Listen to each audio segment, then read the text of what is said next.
ہمارے آج کے دور کی یہ جو میرج سیلیبریشنز ہیں، میرج فنکشنز ہیں، یہ ایسی سوشل ایول کا انہوں نے روپ اختیار کر لیا ہے کہ ہر سینسیٹیو دل رکھنے والا، معاشرے کا درد رکھنے والا ہر شخص اس کی قباحت اور اس کی برائی کو محسوس کر رہا ہے۔ ہم نے شادیوں کو دراصل ایک کمپٹیشن بنا لی ہے، شو آف کا کمپٹیشن آف ایکسٹرا ویگنس، فضول خرچی کرنے کا ایک سوشل پریشر ہے۔ سوشل پریشر کو تو ہم نے اپنا معاشرتی قبلہ بنا لیا ہے یہ شادیاں کرنے کے لیے۔ دیکھیے یہ 6 7 فنکشن دعائے خیر سے لے کے ولیمے تک، اور ان پر معلوم نہیں یہ جو مہندیاں ہوتی ہیں کتنے بڑے بڑے کنسرٹس یوں لگتا ہے ہو رہے ہیں، سیلیبریٹیز آئی ہوئی ہیں، سنگرز آئے ہوئے ہیں، اور کس طرح کا میوزک، ناچ گانا، کس طرح کی بے حیائی۔ اور پھر اس کے بعد جب بارات لینے جاتے ہیں تو وہ تو گویا کہ رائل پروسیشن ہے جو نکلا ہے، 100 200 یہ جناب گاڑیاں اور 500 600 لوگ، یہ ہم نے شکل بنا رکھی ہے اپنی شادیوں کی۔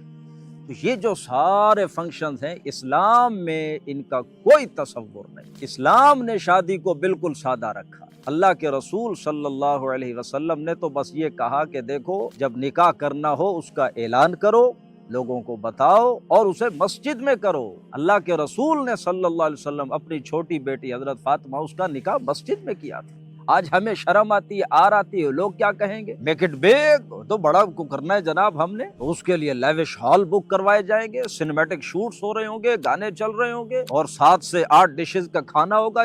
یہ ساری مصیبتیں ہم نے خود اپنے گلے ڈالی، اور یہی تقریبات ہیں جو امیروں کے تو چونچلے ہو گئے، ان کے پیسوں کے اظہار کا ذریعہ ہے، وہ جو پیسہ انہوں نے سود کے ذریعے سے یا ٹیکس چوری کر کے کمایا ہوا۔ لیکن غریبوں کے لیے تو یہ تو ان کے گلے کا توق ہے اور ان کے پاؤں کی بیڑیاں بن کے رہ گئی، جس کی وجہ سے وہ اپنے فرض ادا نہیں کر پا رہے۔ بیٹیاں گھروں میں بیٹھی، بالوں میں چاندی آ گئی، اور جہیز جیسی لعنت جس کو مسٹ ہیو بنا دیا گیا اب شادی کے لیے۔ اللہ کے رسول صلی اللہ علیہ وسلم نے نکاح کو بہت سادہ رکھا۔ جو بیٹی کا باپ ہے اس پر تو 1 روپے کا بھی اسلام نے کوئی خرچ نہیں رکھا۔ تو ہمیں اب دوبارہ واپس سنت کی طرف جانا ہے، اور یہ جو ٹاکسک کسٹمز ہیں، یہ جو رواج ہیں، یہ جتنی بھی تقریبات ہیں، نہ اسلام کا حصہ ہے نہ عقل کا حصہ ہے، اور اسی وجہ سے شادیاں آج دیر سے ہو رہی ہیں، شادیوں میں تاخیر ہو رہی ہے، اور اسی تاخیر کا نتیجہ کیا ہے، جو بے حیائی معاشرے میں پھیلتی جا رہی ہے، اخلاقی برائیاں جنم لے رہی ہیں۔ ظاہر ہے جب آپ نکاح پہ قدغن لگائیں گے، اسے مشکل بنائیں گے، تو پھر زنا کے راستے تو عام ہوں گے،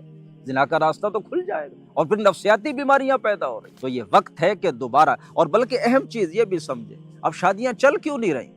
اسی لیے نہیں چل رہی، اس میں برکت تو ہوتی نہیں ہے، یہ تو صرف شو آف ہے نرا۔ مگر نہ، شادی کی تو ایک بامقصد چیز تھی، 2 انسان ہیں جو جڑ رہے، ایک سوشل کانٹریکٹ ہے جو ہو رہا ہے، 2 فیملیز اکٹھی ہو رہی۔ نہیں، آج اس وقت تو ہم نے مقصد ہی چھوڑ دیا۔ تو دوبارہ اگر ہم سنت کے مطابق اپنی شادیوں کو کرنا شروع کر دیں تو انشاءاللہ اس میں لازماً برکت ہوگی، گھر چلیں گے، آگے اولاد کی جو تربیت ہے وہ اسلامی خطوط کے مطابق ہوگی، مبارک پاکیزہ ماحول ہوگا، پاکیزہ خاندان وجود میں آئیں گے، اور خاندان اگر پاک ہوں گے تو معاشرہ لازماً پاک ہوگا۔